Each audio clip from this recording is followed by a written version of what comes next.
एक गुरु जी के दो शिष्य थे। गुरु जी के शिष्य हैं दो। एक शिष्य था वो वैश्या के घर जाकर के और वहां मुजरा देखा करता था। एक गलत गंदी स्त्री के पास जाता, उसका नाच गाना देखता। तो जो दूसरा चेला था वो बढ़िया रोज सत्संग करता, कथाएं सुनता, कीर्तन करता। एक चेला मंदिर जाता, पूजा करता, सत्संग करता। दूसरा चेला पराई स्त्री के यहां जाता, मुजरा देखता, नाच गाने देखता। एक दिन क्या हुआ कि जो वैश्या के घर जाता था उसे रास्ते में सोने से भरी थैली मिल गई, सोना मिल गया। और जो पूजा करके लौटा, सत्संग करके लौटा, तो उसके पांव में एक लोहे की कील घुस गई। जब लोहे की कील घुसी तो लंगड़ाता लंगड़ाता गुरुजी के पास आया। गुरुजी, मैं मंदिर जाता हूं, कीर्तन करता हूं, किसी का बुरा नहीं करता, तो मेरे पांव में कील घुस गई। और वो वैश्या के घर जाता है, गलत काम करता है और उसे सोने की थैली मिल गई। ये कैसा न्याय है तुम्हारे भगवान का? तब गुरुजी ने हंसकर कहा, बेटा, भगवान के न्याय को तू नहीं जानता। भगवान के न्याय को भगवान ही जान सकते हैं। कैसा न्याय है गुरुजी? गुरुजी बोले, बेटा, तुम केवल वर्तमान को जानते हो, प्रेजेंट को समझते हो, जबकि भगवान तुम्हारे बीते हुए कल को और आने वाले कल को भी समझते हैं। कैसे गुरुजी? तब गुरुजी ने कहा कि बेटा, उसे जो सोने की थैली मिली है ना, वो पिछले जन्म में बहुत पुण्यात्मा था। आज के दिन उसे कहीं का राजा बनना था। आज उसके भाग्य में राजा बनना लिखा था, पर उसने एक वैश्या की संगति करके, गलत काम करके अपने सारे पुण्यों को गवा दिया।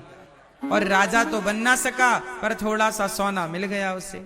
मिलना था खजाने बड़े बड़े, लेकिन पाप किया इस जन्म में तो उसके बहुत सारे पुण्य नष्ट हो गए और जरा से पुण्य रह गए। इतना सा सोना मिला है, जबकि आज उसे क्या बनना था? राजा।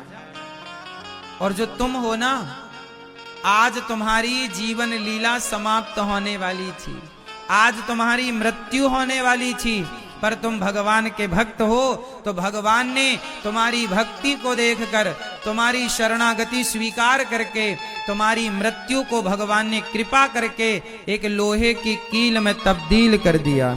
जरा सा तुम्हें चोट लगी, जरा सा तुम्हें ठोकर लगा और तुम्हारी मृत्यु बदल गई।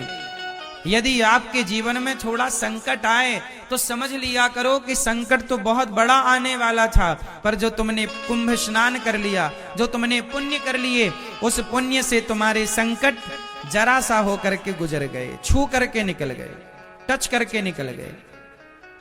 हाँ या ना? तो भक्ति का हमें फल मिलता ही मिलता है, निश्चिंत रहिएगा।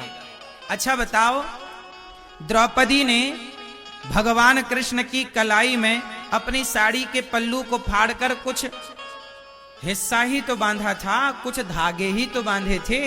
हाँ या ना? धागा बांध दिया ना द्रौपदी ने। कन्हैया की जब कलाई पर चोट लगी तो तुरंत द्रौपदी ने साड़ी फाड़ी और कन्हैया की कलाई पर लपेट दिया। कन्हैया ने कहा, बहन, तुमने अपनी महंगी साड़ी मेरी कलाई के बहते खून को रोकने के लिए बांधी है। यदि तुम्हारे जीवन में कभी संकट आया तो जितने धागे तुमने मुझे दिए हैं बहना, एक एक धागे की कीमत चुकाने आऊंगा, जरूर मैं तुम्हारा ऋणी हो गया। देखो जरा, धागे की कीमत चुकाई कि नहीं? भगवान कभी किसी का ऋण लेते नहीं। यदि आप भगवान को कुछ देते हैं तो भगवान उसका सवाया कई गुना करके वापिस करते हैं। इसलिए कहता हूं कि जीवन में चाहे होनी होए अनहोनी होए, भगवान के आश्रित रहिएगा। ये सब खेल उसी का है। मेरा जीवन और मेरी मृत्यु किसके हाथ में है? बोलो। 6 चीजें भगवान के हाथ में होती हैं। कौन कौन सी? हानि लाभ जीवन मरण यश अपयश विधि हाथ। 6 चीजें भगवान के हाथ में है। हानि, बोलो हानि, बोलो हानि, लाभ, जीवन, मरण, यश, अपयश। किसके हाथ में है? भगवान के हाथ। इसलिए कहता हूं कि जीवन में हानि होए तो परेशान ना होइए। हानि उतनी ही होगी जितनी होनी है। लाभ कितना भी प्रयास कर लो, लाभ उतना ही होगा जितना विधि ने, विधाता ने तय कर रखा है। हानि लाभ ईश्वर के हाथ में, मेहनत आपके हाथ में। मेहनत तुम करो, तू कर्म कर, फल मैं दूंगा। कर्मण्येवाधिकारस्ते मां फलेषु कदाचन। तू कर्म कर, तेरे हाथ में कर्म है। फायदा कितना, नुकसान कितना, ईश्वर। हानि लाभ, जीवन मरण, कितने साल का जीवन और कब मृत्यु होगी, ईश्वर के हाथ में। और यश, कितना आपका नाम होगा, कितना अपयश होगा।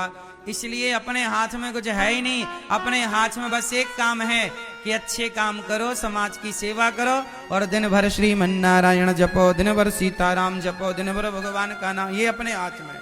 दिन भर नाम जपो, कीर्तन करो, समाज के लिए अच्छा सोचो, सबके लिए अच्छा करो, बस।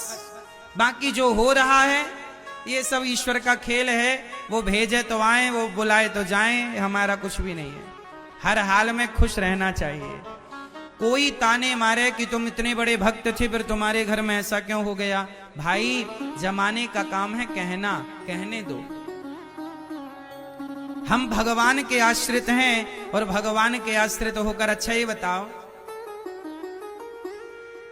छोटा बच्चा किसके आश्रित होता है? जोर से। छोटा बच्चा किसके आश्रित है? मां के आश्रित। मां चाहे तो बच्चे को राजा बाबू बनाए और मां चाहे तो 2 थप्पड़ जमाए। अच्छा ये बताओ, मां गुस्से में 2 थप्पड़ मारती है कि नहीं बच्चे को? बोलो हाँ, हाँ या ना? मारती है ना? तो जब थप्पड़ मारती है तो क्या बच्चा मां का आश्रय छोड़ देता है? बोलो।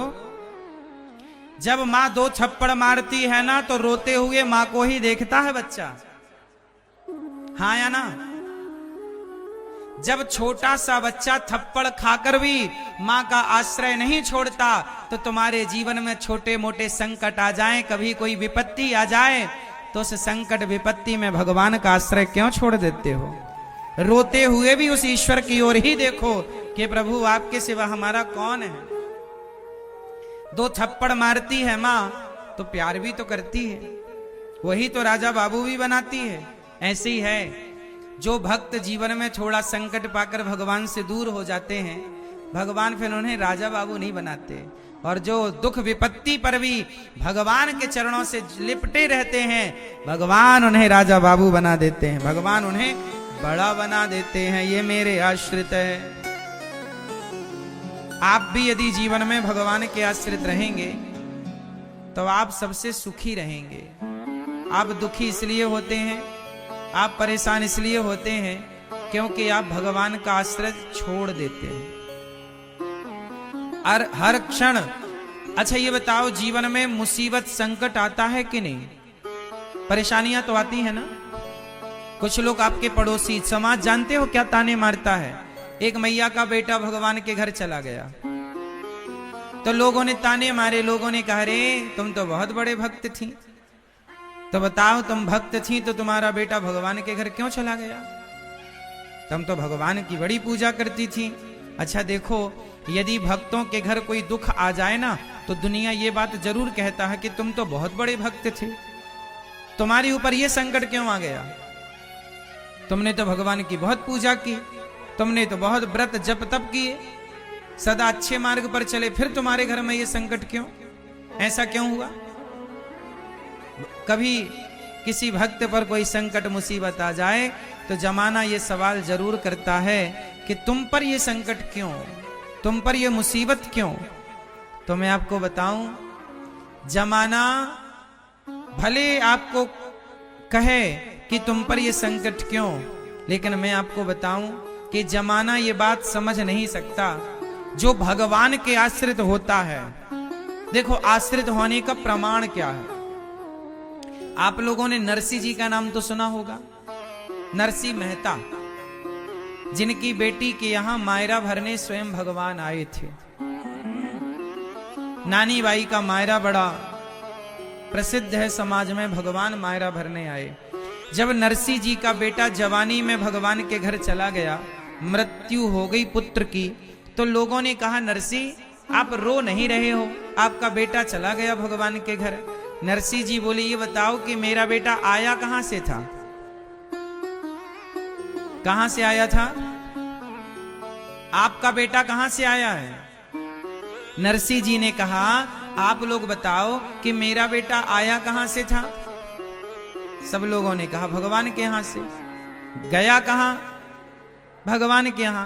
तो जहां से आया था वहां चला गया, तो मैं रो करके क्या कर लूंगा। देखो जो भगवान के आश्रित है वो इस तरह की बातें करता है, और जो भगवान के आश्रित नहीं है, लोग तो ये कहते हैं कि तुम्हारे घर में ऐसा क्यों हो गया। लोग समझते ही नहीं कि ये खेल कौन खिला रहा है, ये सृष्टि कौन चला रहा है। लोगों को लगता है कि वो स्वयं से सब कुछ कर रहे हैं। वो इस अज्ञान में उलझ गए हैं कि हम करता नहीं, भगवान के आश्रित होना है, और भगवान के आश्रित होकर जो भगवान करें, हमें दुख दें तो हमें दुख स्वीकार, सुख दें तो सुख स्वीकार। बेटा दिया भी ईश्वर ने था, और आज यदि ईश्वर ने ले लिया तो भगवान की इच्छा है। पति दिया किसने, ईश्वर ने। याद रखना मेरी माँ, ये संसार जो मिला है ना, वो बिछड़ने के लिए ही मिला है।